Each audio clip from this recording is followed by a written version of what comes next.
सवाल आपके स्क्रीन पर कह रहे लक्ष्मण राम का भाई इस वाक्य में कौन सा कारक है। देखिए कभी भी अगर ऐसे करके आ जाए राम का भाई, या मान लीजिए साथियों मोहन का दोस्त, क्या आ जाए साथियों मोहन का दोस्त, मतलब उसमें का बीच में आए, अगर का की आ रहा है तो वहां पर मैं कहूंगा कौन सा कारक होगा, वहां पर साथियों संबंध कारक होगा, क्योंकि यहां पर साथियों एक संबंध ही तो आपको नजर आ रहा है। उसके बाद देखिए जैसा वह आया, जैसे वो आया वैसे ही चला गया, इस वाक्य में शब्दों में साथियों सर्वनाम आपको यहां पर साथियों बताना है।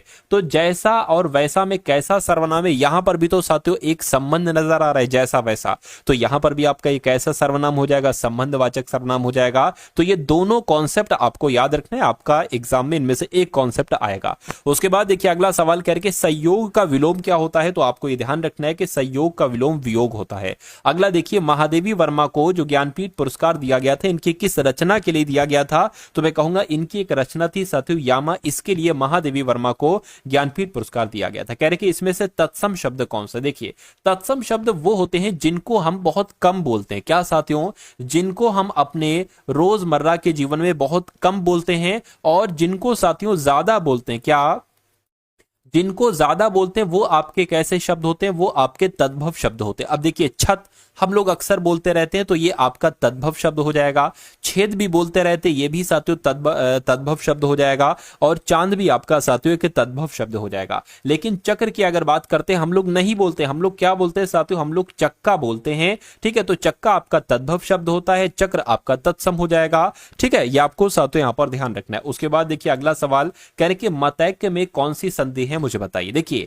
अगर कोई भी शब्द ऐसा आ जाए जिसमें ऐसी दो मात्राएं लिखी हो और उसमें पूछी जाए कौन सी संधि है, तो साथियों आपको लगा देना वहां पर वृद्धि संधि है, क्या वहां पर वृद्धि संधि है। नेक्स्ट नंबर का सवाल आपकी स्क्रीन पर है, कह रहे कि अच्छाइयों को ग्रहण करो और बुराई का त्याग करो। तो यहां पर साथियों अगर हम लोग बात करें, बहुत ध्यान से आपको देखना है, रेखांकित शब्द की यहां पर बात की गई है, बुराई यहां पर रेखांकित शब्द हो जाएगा। आपको बताने की यहां पर त्रुटि है, बुराई, बुराई नहीं आना चाहिए, क्या आना चाहिए, जब अच्छाइयों आया है, बहुवचन आया है, तो बुराई का एक वचन नहीं बल्कि बुराई का बहुवचन आएगा, और बुराई का बहुवचन क्या हो जाएगा साथियों, बुराइयों हो जाएगा। यानी कि अच्छाइयों को ग्रहण करो और बुराइयों को त्यागो, तो आंसर आपका जो जाएगा वो ऑप्शन नंबर बी के साथ जाएगा। उसके बाद देखिए साथियों ये दोनों शब्द आपने बहुत सुने होंगे, पढ़े होंगे, देखे होंगे, लिखे होंगे, लेकिन इनका मतलब साथियों शायद आपको मालूम हो, थोड़ा थोड़ा कंफ्यूजन आपको होगा, ठीक है। तो इस सवाल का जवाब बताइए। लेकिन जिन्होंने साथियों अभी तक इस वीडियो को लाइक नहीं किया, अगला सवाल कह रहे कि इनमें से किस वाक्य में भाववाच्य साथियों का प्रयोग हुआ है, मुझे बताइए। देखिए भाववाच्य जो होगा उस वाक्य में हमेशा नहीं शब्द का इस्तेमाल किया जाएगा, नहीं शब्द का। उससे धूप में चला नहीं जाता, नहीं आ गया। मोहन के द्वारा कपड़ा सिया जाता है, ये नहीं होगा, ये भी नहीं होगा, ये भी नहीं होगा। मैं कहूंगा आंसर आपका जो जाएगा वो ऑप्शन नंबर ए के साथ जाएगा। उसके बाद देखिए कह रहे कि इनमें से कौन सा शब्द हमेशा बहुवचन में प्रयुक्त होता है। देखिए कुछ शब्द मैं आपको बता रहा हूं वो हमेशा साथियों बहुवचन में ही इस्तेमाल किया जाते हैं, जैसे कि प्राण शब्द हमेशा बहुवचन में इस्तेमाल किया जाता है। आंसू शब्द की अगर बात करें ये भी हमेशा बहुवचन में इस्तेमाल किया जाता है, और दर्शन शब्द साथियों ये हमेशा बहुवचन में इस्तेमाल किया जाता है। उसके अलावा यहां पर हस्ताक्षर शब्द जो है ना ये भी बहुवचन में ही इस्तेमाल किया जाता है। तो जिनका भी आंसर ऑप्शन नंबर ए है मैं कहूंगा बिल्कुल करेक्ट है। उसके बाद देखिए अगला सवाल आपकी स्क्रीन पर है, तो यहां पर अब आपके सामने बिहार जीके के सवाल आएंगे। तो बिहार जीके में कितनी आपकी पकड़ है और कितने क्वेश्चन साथियों आपके यहां से सही होते हैं, एक बार चेक जरूर आप लोग कर लीजिएगा। कह रहे कि इनमें से किस जिले में बिहार का एकमात्र राष्ट्रीय उद्यान है। तो अगर बात करते हैं साथियों बिहार का राष्ट्रीय उद्यान जो है वो पश्चिमी चंपारण में है, ये बात आपको याद रखना है। यानी कि बिहार में पहला कांग्रेस का सत्र जो आयोजित किया गया था वो कहां पर किया गया था, तो बिहार की राजधानी पटना में किया गया था। राइट आंसर आपका ऑप्शन नंबर डी होगा। साथियों ये सभी के सभी इंपॉर्टेंट क्वेश्चन है, इसलिए इन सभी सवालों को तैयार करते रहिए आप लोग। बिहार से भारत की संविधान सभा का सदस्य कौन था, तो साथियों कौन थे, देखिए अनुग्रह नारायण सिंह थे, राजेंद्र प्रसाद भी थे, जगजीवन राम भी थे। यानी कि मैं कहूंगा आंसर आपका जो जाना चाहिए वो ऑप्शन नंबर डी के साथ जाएगा। उसके बाद देखिए कह रहे कि बिहार में राष्ट्रपति शासन कितनी बार लागू किया गया है, तो बिहार में साथियों अभी तक 8 बार राष्ट्रपति शासन लागू किया जा चुका है, ये आपको याद रखना है।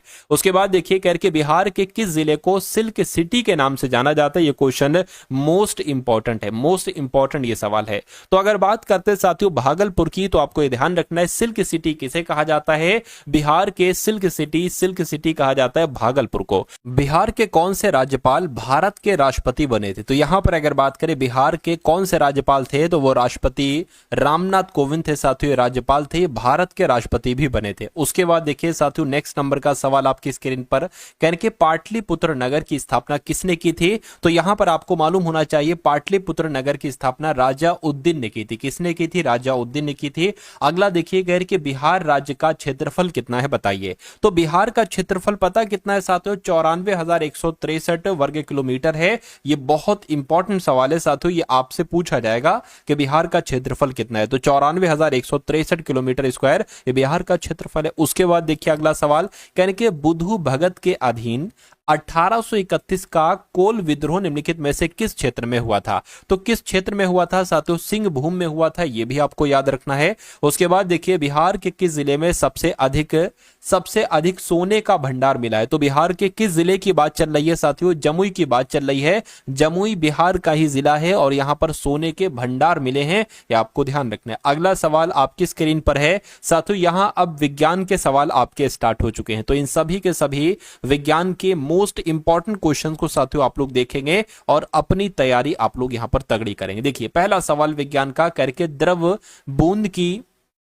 संकुचित होकर न्यूनतम क्षेत्र घेरने की प्रवृत्ति के कारण यानी किसकी वजह से होती है? तो साथियों जो पानी होता है वो बूंद की शेप ले लेता है ना, तो वो पृष्ठ तनाव की वजह से साथियों ऐसा हो जाता है, ये आपसे पूछा जाएगा। उसके बाद देखिए कह रहे कि गिरती हुई वर्षा की बूंदों का गोलीय आकृति का कारण है। अच्छा ये क्यों बनती है? तो ये पता क्यों बनती है? ये भी साथियों वही चीज मैंने आपको बताई, पृष्ठ तनाव यानी कि सरफेस टेंशन की वजह से ये बनती है, ये आपको मालूम होना चाहिए। जैसा ये सवाल था वैसा ही साथियों ये सवाल है।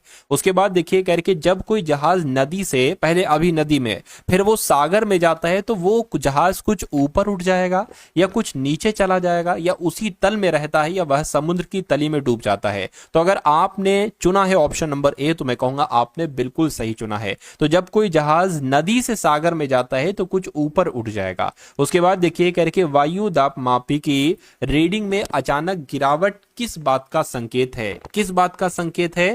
तो ये आपसे कुल मिला के पूछा जा रहा है कि मौसम स्थिर और शांत रहेगा? नहीं, ठीक है। अगर अचानक गिरावट हो रही है तो साथियों तूफानी मौसम तूफानी होने की आशंका है, ये आपका आंसर होना चाहिए राइट आंसर, जिनका ऑप्शन नंबर डी है तो बिल्कुल सही है। कह रहे कि हरे पौधों के फलों को कृत्रिम रूप से पकाने के लिए कौन सी गैस इस्तेमाल की जाती है? तो कौन सी गैस इस्तेमाल की जाती है साथियों ये आपको बताना है। अगर आपका जवाब ऑप्शन नंबर ए है यानी कि एथिलीन गैस का इस्तेमाल किया जाता है फलों को कृत्रिम रूप से पकाने के लिए, तो आपका जवाब बिल्कुल सही है। अगला देखिए कह रहे कि नाइलॉन के आविष्कार के साथ इनमें से कौन संबंधित है? तो नाइलॉन के आविष्कार के साथ कौन संबंधित है? इनके नाम की अगर बात करें साथियों डॉक्टर वेलेस एच कैराथर्स, ये आपके इस सवाल का बिल्कुल सही जवाब हो जाएगा। उसके बाद देखिए अगला सवाल कह रहे कि इनमें से कौन सा एक प्राकृतिक बहुलक है? तो साथियों सेल्यूलोज की अगर बात करते हैं तो सेल्यूलोज क्या है साथियों? ये एक प्राकृतिक बहुलक है, ये आपको ध्यान रखना है। उसके बाद देखिए कह रहे कि कोशिकाओं के अध्ययन से संबंधित जीव विज्ञान की शाखा को किस रूप में जाना जाता है? तो किस रूप में जाना जाता है साथियों? साइटोलॉजी के रूप में जाना जाता है। कोशिका के अध्ययन को क्या कहा जाता है? साइटोलॉजी कहा जाता है। रक्त स्कंदन रोधी पदार्थ कौन सा है? तो रक्त स्कंदन रोधी पदार्थ की अगर बात करें तो ये आपको साथियों मालूम होना चाहिए। आंसर आपका क्या होगा? तो थ्रोम्बिन आपका आंसर होना चाहिए। क्या आपका साथियों आंसर होना चाहिए? थ्रोम्बिन आपका जवाब यहां पर होना चाहिए, तो थ्रोम्बिन आप लोग याद रखेंगे। उसके बाद देखिए अगला सवाल है करके दूध को स्थिर करने और बैक्टीरिया पैदा करने वाली बीमारी को दूर करने के लिए किए गए ऊष्मा उपचार को क्या कहा जाता है? तो इसको साथियों पाश्चराइजेशन कहा जाता है, ये आपको ध्यान रखना है। ये भी क्वेश्चन बहुत इंपॉर्टेंट है, आप लोग याद रखेंगे। उसके बाद देखिए साथियों अगले नंबर का सवाल है करके निम्नलिखित में से सबसे छोटा पक्षी कौन सा है? तो सबसे छोटा पक्षी इसमें से साथियों कौन सा है? तो हमिंग बर्ड है, ये आपका राइट आंसर है हमिंग बर्ड।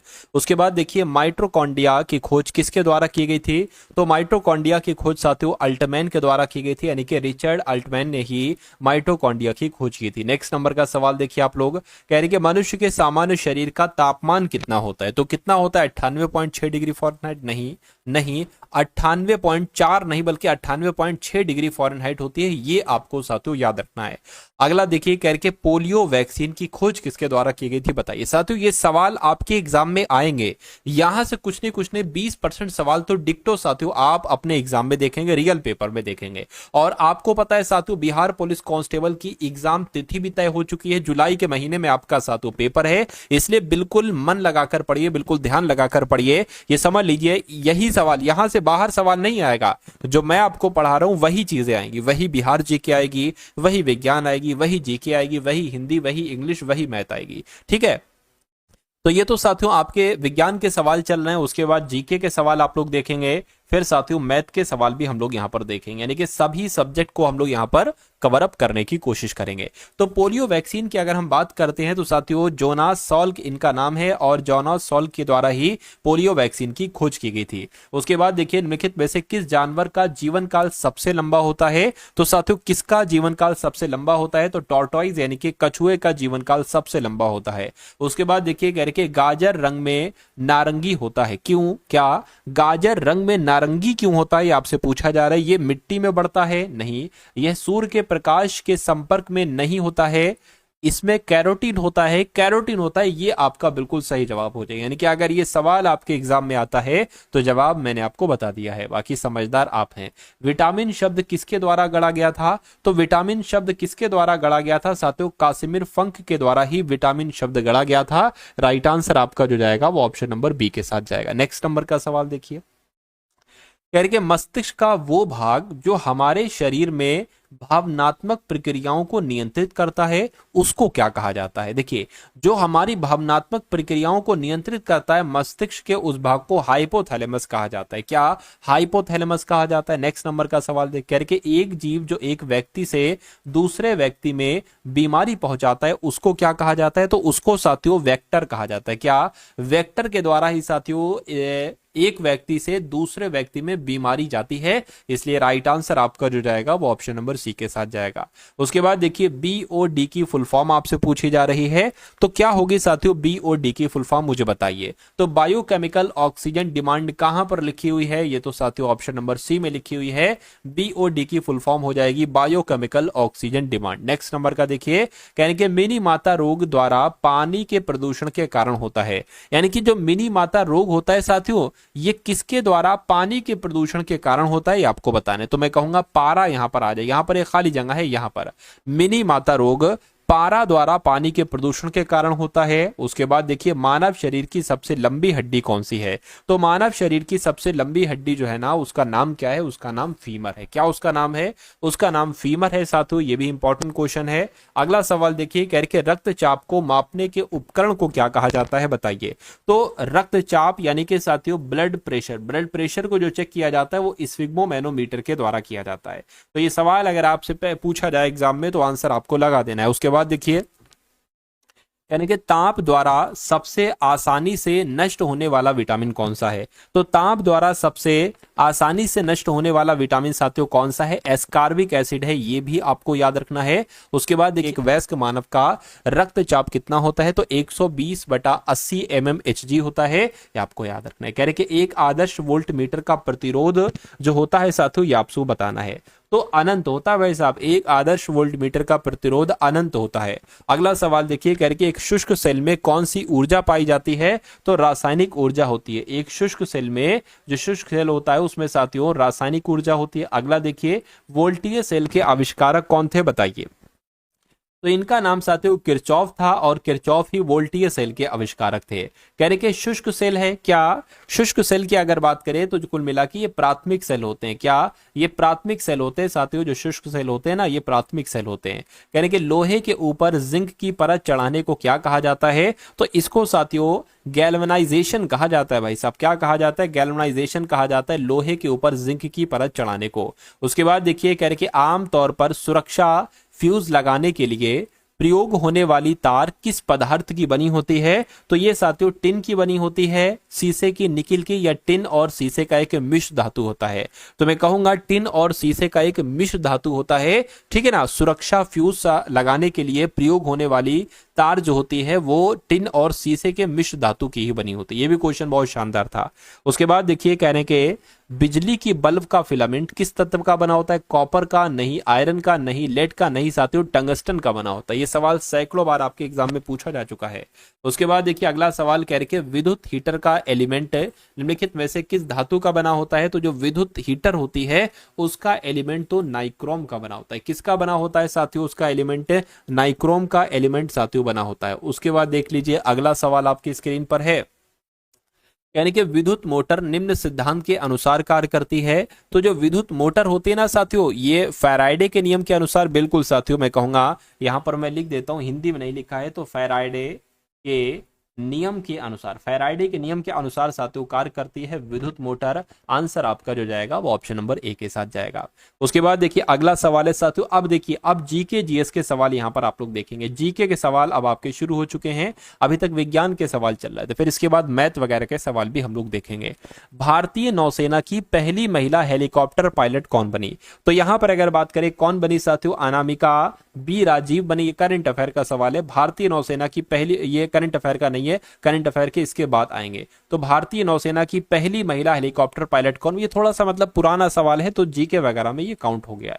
ठीक है, चलिए उसके बाद देखिए अगला सवाल, इसका आंसर याद होगा, अनामिका बी राजीव ये भारतीय नौसेना की पहली महिला हेलीकॉप्टर पायलट बनी थी। उसके बाद देखिए कह रहे हैं कि जो महामगम उत्सव है ये प्रत्येक 12 वर्ष में एक बार मनाया जाता है। किस राज्य में मनाया जाता है? ये तमिलनाडु में मनाया जाता है। उसके बाद देखिए कह रहे कि 1991-92 में पहला एकलव्य पुरस्कार विश्वनाथन आनंद को प्रदान किया गया था। कौन सा पुरस्कार आपसे पूछा जा रहा है? तो मैं कहूंगा जो राजीव गांधी खेल रत्न पुरस्कार था, यानी कि 1991-92 में पहला राजीव गांधी खेल रत्न पुरस्कार ये विश्वनाथन आनंद को प्रदान किया गया था, ये आपको याद रखना है। उसके बाद देखिए अगला सवाल कह रहे निम्नलिखित में से किसे तरल अस्थियों तथा मांग एवं आवधिक देयताओं के अनुपात के रूप में परिभाषित किया जाता है? तो किसको किया जाता है साथियों? सांविधिक चलनिधि अनुपात को किया जाता है, ये आपको ध्यान रखना है। सही जवाब आपका ऑप्शन नंबर ए हो जाएगा।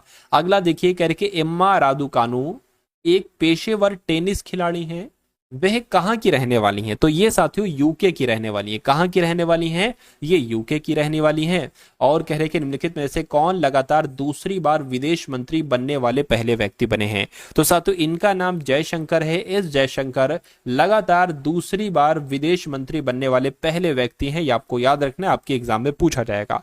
उसके बाद देखिए कह रहे कि 1992 के 73वें संविधान संशोधन ने संविधान में एक नया खंड जोड़कर, वो खंड कौन सा था? पंचायतों को संवैधानिक मान्यता प्रदान की। तो कौन सा खंड जोड़कर? मैं कहूंगा वो खंड 9 था। खंड 9 जोड़कर पंचायतों को संवैधानिक मान्यता प्रदान की। उसके बाद देखिए कह रहे कि लॉर्ड रिपन द्वारा हंटर कमीशन की नियुक्ति किस वर्ष में की गई थी? तो कब की गई थी साथियों? 1882 में हंटर कमीशन की नियुक्ति की गई थी, आपको ध्यान रखना है। अगला देखिए कह रहे कि निम्नलिखित में से कौन सा कथन मिट्टी की विशेषता नहीं है? तो मिट्टी की विशेषता नहीं है साथियों, ये आपसे पूछा जा रहा है, मुझे बताइए। देखिए ये अकार्बनिक पदार्थ से बना है, खनिजों से बना है। खनिज से तो बनी होती मिट्टी, यह पृथ्वी की सतह को कवर करती, बिल्कुल कवर करती है। दानेदार पदार्थ की एक पतली परत होती, बिल्कुल होती है, लेकिन ये एक कार्बनिक पदार्थ होती है, अकार्बनिक पदार्थ नहीं होती है। तो कौन सी विशेषता नहीं है? मैं कहूंगा ऑप्शन नंबर ए वाली विशेषता नहीं है। अब नहीं है तो यही आपका सही जवाब है। उसके बाद देखिए साथियों अगला सवाल है कह रहे कि वस्तुओं और सेवाओं के उत्पादन के लिए सबसे कम क्या आवश्यक है? देखिए कार्य करने के लिए लोग वस्तुओं और सेवाओं के उत्पादन के लिए जरूरी हैं, बिल्कुल जरूरी है। उपकरण, कच्चा माल और धन, ये भी साथियों ज्यादा जरूरी। यहां पर पूछा जा रहा है कि कम क्या चीज जरूरी है? भूमि और अन्य प्राकृतिक संसाधन भी बहुत जरूरी है। लोगों को शिक्षित करने के लिए संस्थान, तो साथियों अगर लोगों को शिक्षित करने के लिए संस्थान नहीं भी है तब भी चलेगा। तो पूछा गया था वस्तुओं और सेवाओं के उत्पादन के लिए सबसे कम आवश्यक क्या है? तो मैं कहूंगा ऑप्शन नंबर डी वाला ऑप्शन जो है वो सबसे कम आवश्यक है। उसके बाद देख लीजिए साथियों नेक्स्ट नंबर का सवाल है करके मुगलों को अपने तैमूर राजवंश पर गर्व था, वे इसे किस प्रकार मनाया करते थे? तो साथियों वो इसे किस प्रकार मनाया करते थे, ये कुल मिला के आपसे पूछा जा रहा है, मुझे बताइए। क्या साथियों यहाँ पर सैनिकों को दिन समर्पित करके मनाते थे? नहीं।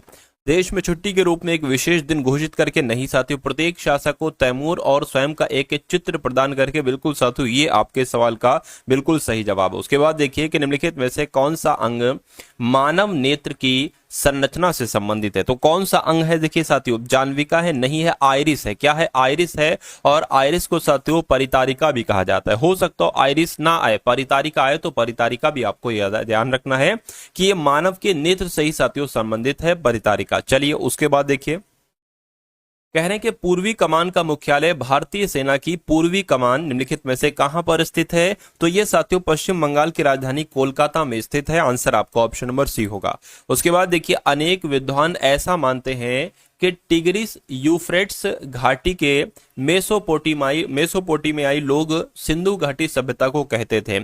तो कहते थे साथियों, क्या कहते थे? मेलुहा कहते थे। ये आपको ध्यान रखना है।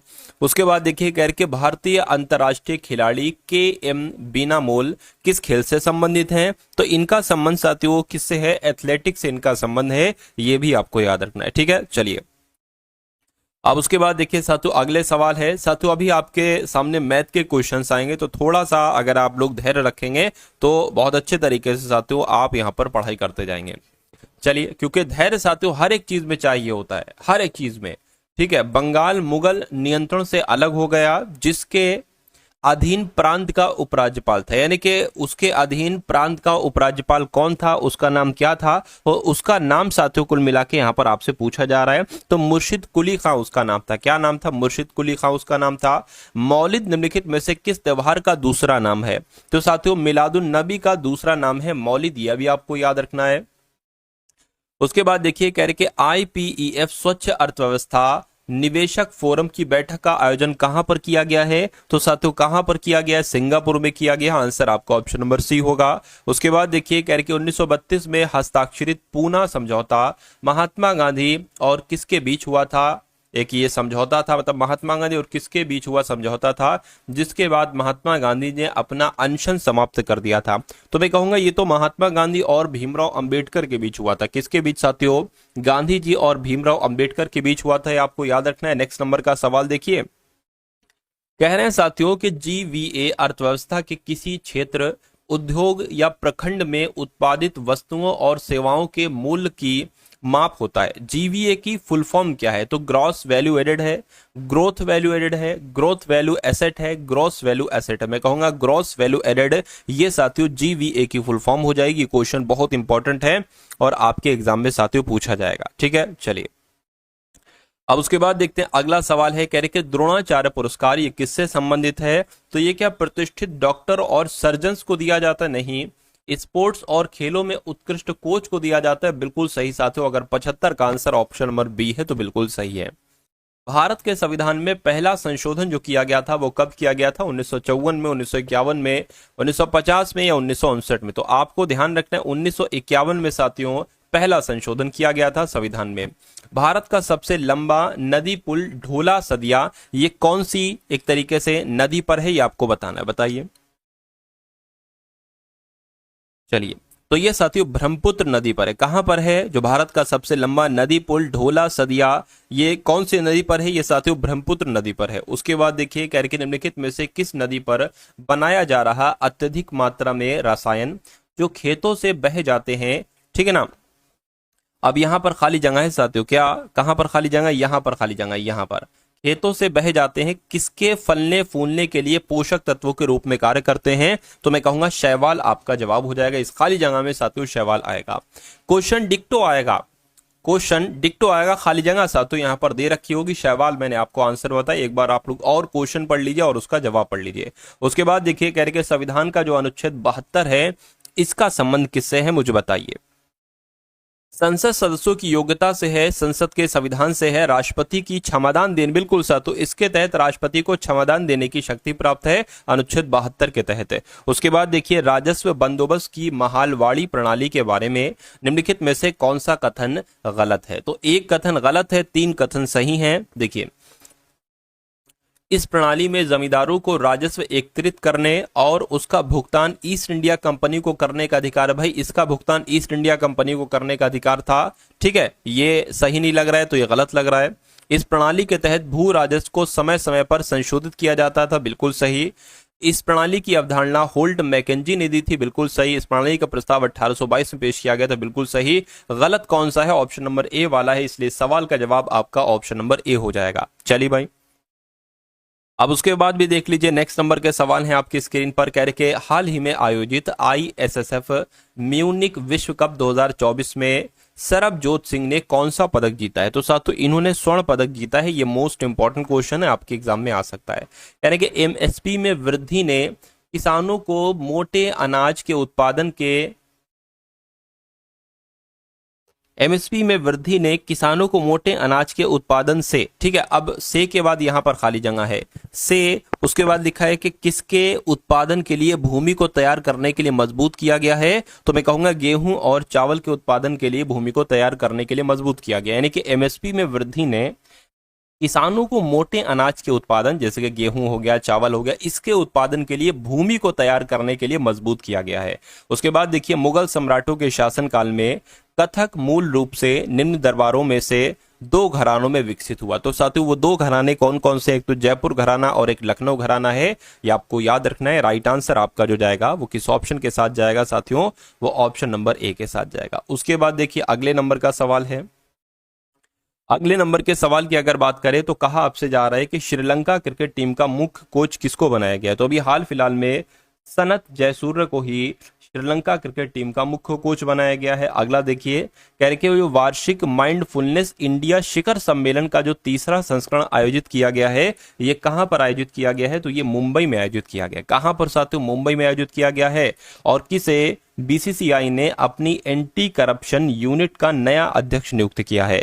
तो यहां पर अगर बात करें साथियों शरद कुमार की बात करें तो BCCI ने अपनी एंटी करप्शन यूनिट का जो नया अध्यक्ष नियुक्त किया है वो शरद कुमार को ही किया है। उसके बाद देखिए, कह के बिहार के किस जिले में राज्य का दूसरा टाइगर रिजर्व स्थापित किया जाएगा? तो यहां पर मैं कह सकता हूं जो कैमूर है ना, कैमूर बिहार का राज्य है कैमूर, यहां पर राज्य का बिहार का दूसरा टाइगर रिजर्व स्थापित किया जाएगा।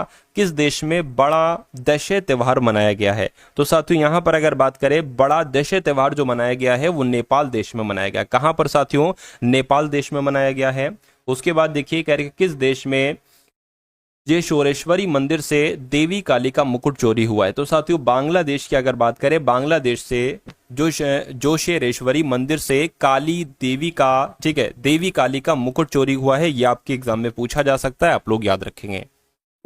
उसके बाद देखिए साथियों यहां से आपके सामने अब मैथ के क्वेश्चंस स्टार्ट हो चुके हैं। तो साथियों बिहार पुलिस कांस्टेबल परीक्षा में 10 सवाल आएंगे मैथ के, और अगर आप साथियों 10 के 10 सही करना चाहते हैं, ठीक है, तो आप टारगेट सिलेक्शन को सब्सक्राइब कर दीजिए। मेरा मानना है कि डेली अगर मैं आपको एक क्लास दूंगा जिसमें हर एक क्लास में 10 सवाल मैथ के भी होंगे, तो एग्जाम तक साथियों आपकी मैथ इतनी तगड़ी हो जाएगी, इतनी तगड़ी हो जाएगी कि 10 के 10 सवाल, 10 के 10 वो कॉन्सेप्ट आप कई बार लगा चुके होंगे इस क्लास में।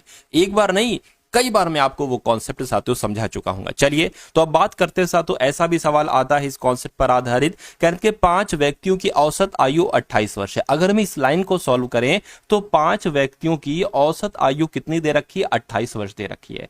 अगर मैं आपसे साथियों ये पूछूं कि उन 5 व्यक्तियों की आयु का कुल मिला के योग क्या होगा, ये कैसे निकालोगे? तो 28 की गुणा साथियों 5 से आपको करना पड़ेगी। तो 28 की गुणा 5 से कर लीजिए, 8 पंजे 40 हो जाएगा, 5 दूना 10 14, यानी कि इन 5 व्यक्तियों की कुल मिला के आयु का योग जो होगा वो 140 होगा। उसके बाद कह रहे कि यदि उनमें से एक को हटा दिया जाए, यानी कि 5 लोग हैं, अब एक को हटा दिया गया तो 4 लोग बच गए, तो कह रहे हैं कि तो औसत में 2 वर्ष की कमी हो जाती है। पहले औसत कितना था? 28 वर्ष था, लेकिन जब एक बंदे को हटा दिया गया है तो औसत 2 कम हो जाता है, यानी कि 26 रह जाता है। अब अगर मैं आपसे पूछूं कि इन 4 लोगों की आयु का योग क्या होगा, तो 26 की गुणा आपको 4 से करना पड़ेगी। 26 की गुणा अगर 4 से करेंगे तो साथियों 104 आ जाएगा, यानी कि 104 आ गया। तो कहने के जो व्यक्ति हटाया गया है ना उसकी आयु कितनी है? अब देखिए यहां पर 5 व्यक्तियों की आयु का योग है 140, यहां पर 4 व्यक्तियों की आयु का योग है 104। अगर 140 में से हम 104 को घटाएंगे तो हटाए गए व्यक्ति की हमें आयु मालूम पड़ जाएगी। तो यहां पर 6 आ जाएगा, यहां पर 3 आ जाएगा, यानी कि 36 वर्ष हटाए गए व्यक्ति की आयु थी। आंसर आपको ऑप्शन नंबर ए हो जाएगा भाई। बहुत बढ़िया, वेरी गुड क्लास। चलिए साथियों उसके बाद देखिए अगला सवाल, ये कॉन्सेप्ट भी बहुत इंपॉर्टेंट है।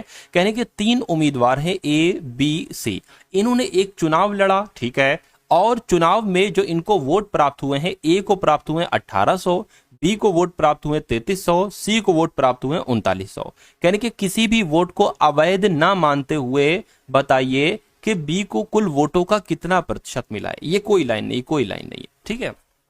अगर ये ना भी लिखी हो तो कोई दिक्कत नहीं होती। मतलब 3 लोग हैं साथियों, कितने, ठीक है, ए हैं, उसके बाद बी हैं, उसके बाद सी हैं, एक सेकंड रुकिए, ए है, बी है और साथियों कौन है, और यहां पर सी है। ये बात क्लियर है, क्लियर है। ए को कितने वोट मिले हैं साथियों, 1800 वोट मिले हैं।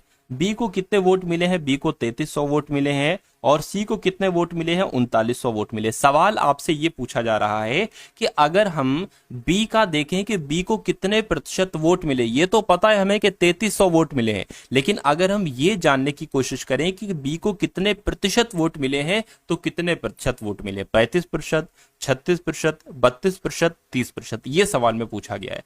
तो ये आप कैसे निकालते हो साथियों, मैं आपको बताता हूं।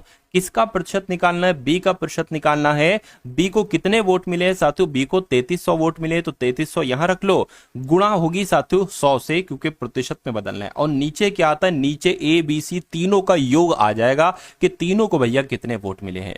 तो साथियों तीनों को टोटल करा लीजिए, डबल जीरो आ जाएगा। फिर 9 और 3 12, 12 और 8 20, फिर जीरो आ गया, 2 लग जाएगा, 5 8 9 आ गया, यानी कि ये आ गया। इसको कैलकुलेट करा लीजिए, आपको मालूम पड़ जाएगा कि भैया बी को कितने प्रतिशत वोट मिले। देखिए ये 3 जीरो से ये और एक ये जीरो कैंसिल हो जाएगा, 3 एकम 3, 3 एकम 3, जीरो आ गया, 3 3 9। अब इसको सातों आप कैलकुलेट करा लीजिए, इसको आप क्या करा लीजिए, आप यहां पर कैलकुलेट करा, देखिए 3 3 9 हो गया, कितना बचा, 2 बचा 20 हो गया, 3 छंग 18 हो गया, 2 बचा, अभी पॉइंट लगाए, जीरो बढ़ाए, 3 छंग 18 हो गया। तो मैं कहूंगा 36.6% वोट मिले हैं साथियों, किसको, बी को। अगर यहां पर आपसे पूछा जाता कि सी को कितने प्रतिशत वोट मिले हैं, तो इस 3300 की जगह पर 3900 रखते। ए का पूछा जाता तो 3300 जगह पर साथियों 1800 रखते। तो ये कॉन्सेप्ट समझ में आया आपकी, क्योंकि ये कॉन्सेप्ट साथियों आपके एग्जाम में आता ही आता है। अब उसके बाद देखिए अगले नंबर का सवाल है, कह रहे एक रेलगाड़ी एक समान चाल से 2 घंटे में 325 किलोमीटर की दूरी तय करती है। ठीक है, कोई दिक्कत नहीं है। कह रहे कि उसी चाल से 650 किलोमीटर की दूरी तय करने में उसको कितने घंटों का समय लगेगा। देखिए अगर यहां पर हमें दूरी दे रखी है और हमें समय दे रखा है, ठीक है, क्या दे रखा है, 2 घंटे में 325, ये क्या आ गया, ये कुछ नहीं भाई साहब, ठीक है, ये कुछ नहीं है, ये कुछ नहीं है। तो 2 घंटे में अगर साथियों यहां पर क्या चाल पूछी जा रही है, तो कुल मिला के चाल जरा निकालिए आप। चाल बराबर क्या होता है साथियों, दूरी बटे समय होता है, दूरी बटे समय होता है। तो यहां पर देखें तो जरा ये जो रेलगाड़ी चल रही है किस चाल से चल रही है। दूरी यहां पर दे रखी है साथियों 325 किलोमीटर की, समय दे रखा है 2 घंटे का। तो अगर हम साथियों चाल निकालें तो ये क्या हो जाएगा, 2 एकम 2 हो जाएगा, 2 एकम 2 हो जाएगा, 2 छंग 12 हो जाएगा, ठीक है। और यहां पर साथियों 2.5 आ जाएगा। तो ये क्या निकलेगी, ये आपकी चाल निकलेगी। ठीक है, कोई दिक्कत नहीं, ये चाल निकल आई। यहां तक साथियों आप समझ गए, यहां तक आपके समझने में कोई दिक्कत कोई परेशानी अगर हो रही हो तो साथियों आप लोग बताने की कोशिश करेंगे। चलिए अब उसके बाद देखिए, अब यहां पर कह रहे हैं कि उसी चाल से, यानी कि ये जो चाल निकली है अगर इसी चाल को हम माने और 650 किलोमीटर की दूरी तय करें तो कितना समय लगेगा। तो समय यहां पर पूछा जा रहा है, समय बराबर क्या होता है, दूरी बटे चाल होता है। क्या, दूरी बटे चाल होता है। तो दूरी कितनी है, 650 किलोमीटर की दूरी है और चाल आपको कितनी दे रखी, 162.5 दे रखी है, ये पॉइंट है। अगर हम इस पॉइंट को हटाएंगे तो जीरो यहां से बढ़ जाएगा। कोई दिक्कत साथियों, कोई दिक्कत नहीं है, यहां तक समझ में आ गया। अब साथियों इसको आपको क्या कर लेना, इसको आपको एक बार कैलकुलेट कर लेना है। मैं कैलकुलेट करा लेता हूं, 6500, ठीक है, 6500 भाग 1625, क्या 1625। तो कितना आ जाएगा साथियों, देख लीजिए आप लोग, ये 4 आ जाएगा। कितना आ जाएगा, 4 आ जाएगा। तो मैं कहूंगा कि कितने घंटे का समय लगेगा साथियों, 4 घंटे का समय लगेगा। ये आपका बिल्कुल सही जवाब हो जाएगा। कट करोगे तो किससे साथियों, 5 से इसको कट कर लो, क्या दिक्कत है, 5 से इसको जो है वो कट कर लो, आंसर आपके सामने आ जाएगा। उसके बाद देखिए अगले नंबर का सवाल साथियों आपकी स्क्रीन पर है। क्या कहा जा रहा है, कह रहे कि यदि किसी टीवी का मूल्य 15,000 रुपए है और उसके सूची मूल्य पर 18% की छूट दी जाती है, कह रहे कि कितनी और अतिरिक्त छूट दी जाए जिससे ग्राहक को वो टीवी 10,947 रुपए में मिल जाए। देखिए एक टीवी है, 15,000 रुपए की टीवी है और 18% की छूट दी जाती है, यानी कि उसको 82% में बेचा जाता है। तो इसको जरा देखिए, अगर 15,000 की टीवी 18% की छूट पर दी जा रही है, अर्थात 82% में दी जा रही है, तो साथियों वो कितने रुपए की होगी। 2 जीरो से 2 जीरो कैंसिल हो जाएंगे।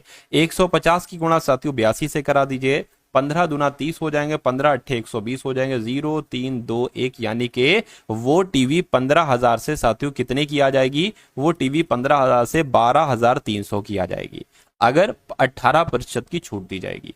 तो कहा जा रहा है कि अगर वो टीवी 10,947 रुपए की हमें बेचना हो, कितने की, 10,947 रुपए की साथियों अगर हमें वो टीवी बेचना हो तो हमें और कितनी छूट दी जाएगी। तो आप क्या करेंगे साथियों, 12,300 में से साथियों क्या 10,947 आप घटा लेंगे तो कितना बचेगा, 3 5 3 1, यानी कि 1,353 साथियों बचा है।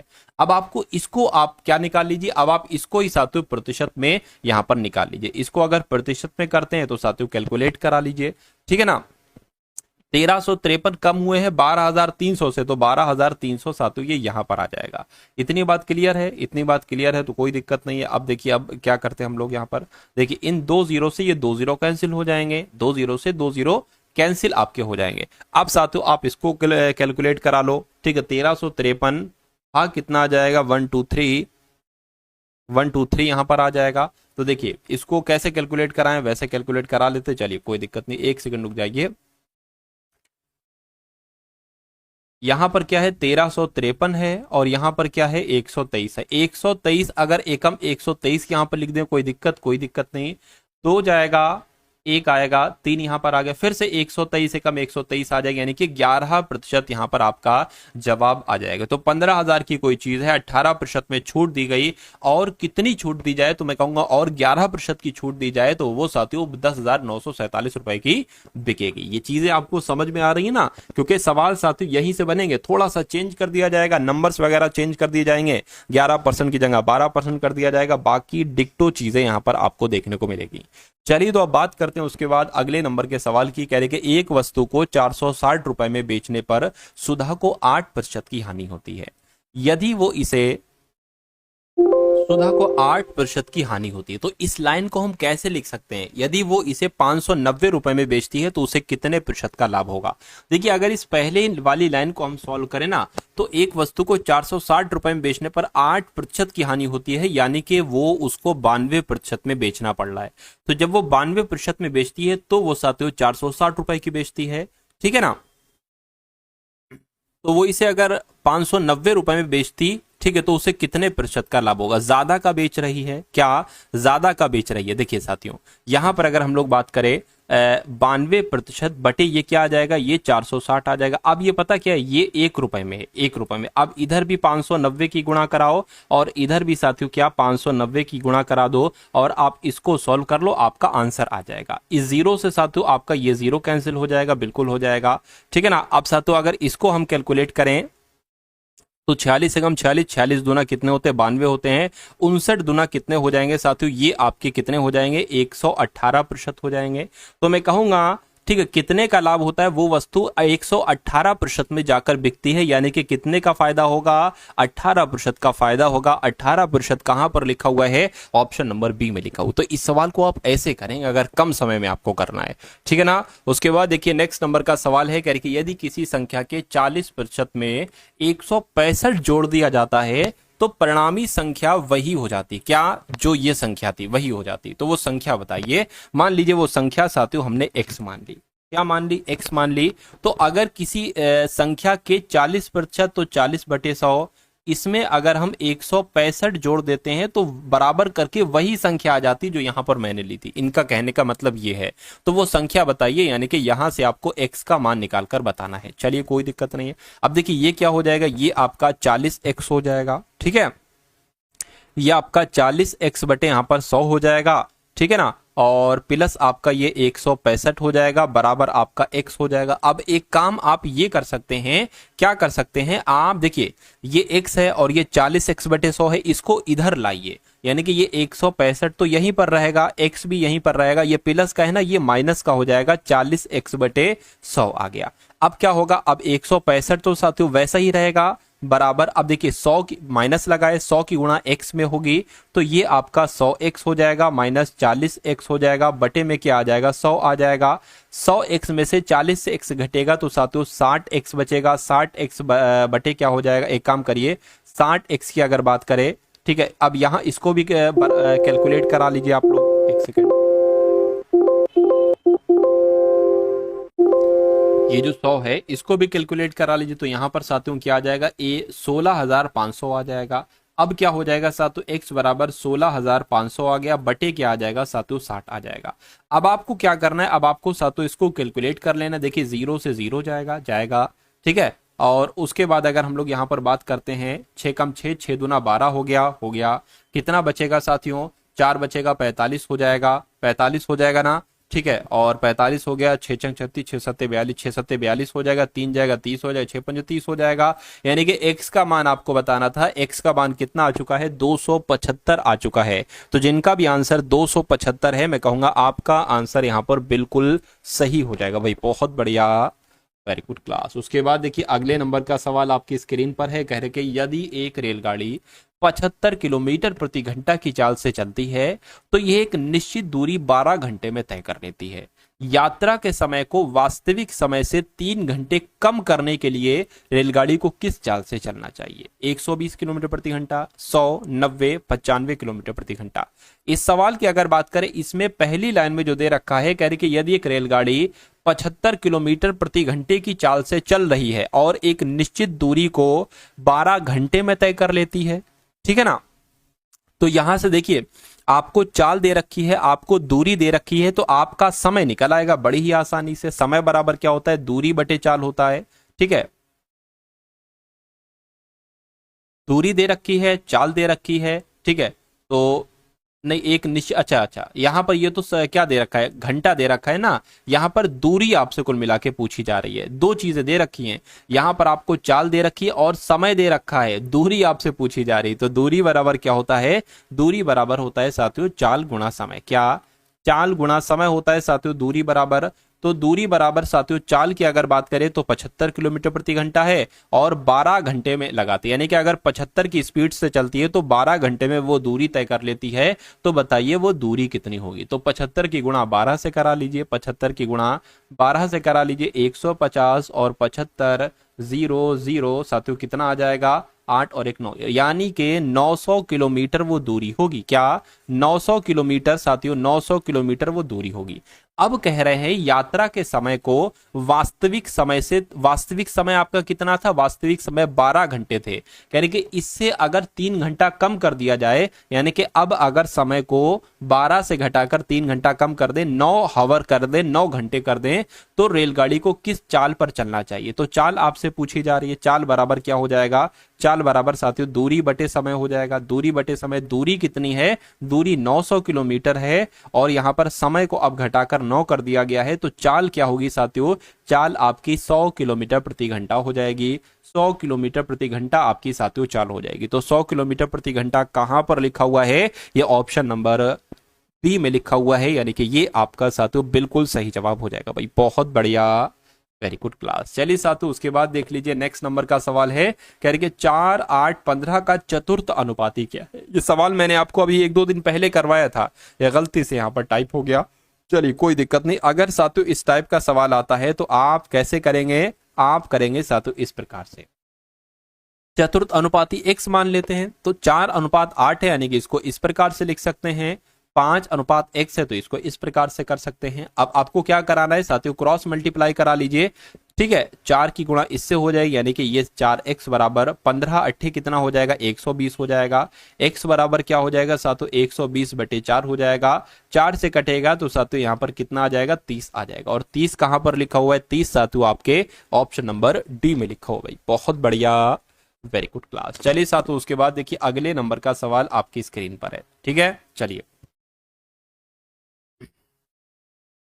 तो यहां पर अगर बात करें क्या कहा जा रहा है साथियों, आपसे कह रहे कि 8,000 रुपए की धनराशि को अर्धवार्षिक रूप से चक्रवृद्धि होने वाली 10% वार्षिक ब्याज की दर पर निवेश करने पर यह धनराशि 9261 हो जाती है। तो समय क्या है, समय अवधि। देखिए यहां पर कभी भी अगर अर्धवार्षिक लिखा हो, कभी भी अर्धवार्षिक लिखा हो, तो साथियों आपको क्या करना है, जो भी दर हो ना उसको आधा कर देना। क्या, अगर अर्धवार्षिक लिखा हो साथियों उसको दर को आपको, ठीक है, दर को आपको क्या कर देना है, आधा कर देना है। जैसे कि यहाँ पर 10% दर है, क्या 10% दर है, तो इसको साथियों आप क्या कर देंगे, आधा कर देंगे, कोई दिक्कत नहीं है। देखिए एक तरीके से अगर बात करें, पी कितनी है, धनराशि कितनी है, 8,000 है, 8,000 हो गई, ठीक है। दर की अगर बात करें तो दर हम 10% की जगह यहाँ पर 5% लिखेंगे, 5% आपकी दर हो गई, ठीक है। मिश्रधन कितना है साथियों, 9261 है, और पूछा क्या जा रहा है, समय आपसे पूछा जा रहा है, तो सूत्र आपको साथियों मालूम होगा, ए बराबर पी 1+r/100 की पावर टी। अब वही फिट कर दीजिए, देखिए साथियों 9261 आ जाएगा, 9261 बराबर 8,000 आ जाएगा यहाँ पर, और 1+r कितना है साथियों, 5% है, बटे 100 है, बटे टी, टी आपको ज्ञात करना है। इसको कैलकुलेट करेंगे, 5 एकम 5, 5 दूना 10, यानी कि 20, 1/20 आ गया। अब देखिए साथियों क्या करेंगे, 9261 बटे 8,000 हो गया ये, ठीक है, बराबर 20 एकम 20 और एक 21/20 हो जाएगा, 21/20 यहां पर आ जाएगा, और इसकी पावर कितनी आ जाएगी, टी आ जाएगी। यहां तक साथियों आपको क्लियर हुआ, यहां तक आपको क्लियर हुआ तो बहुत अच्छी बात है।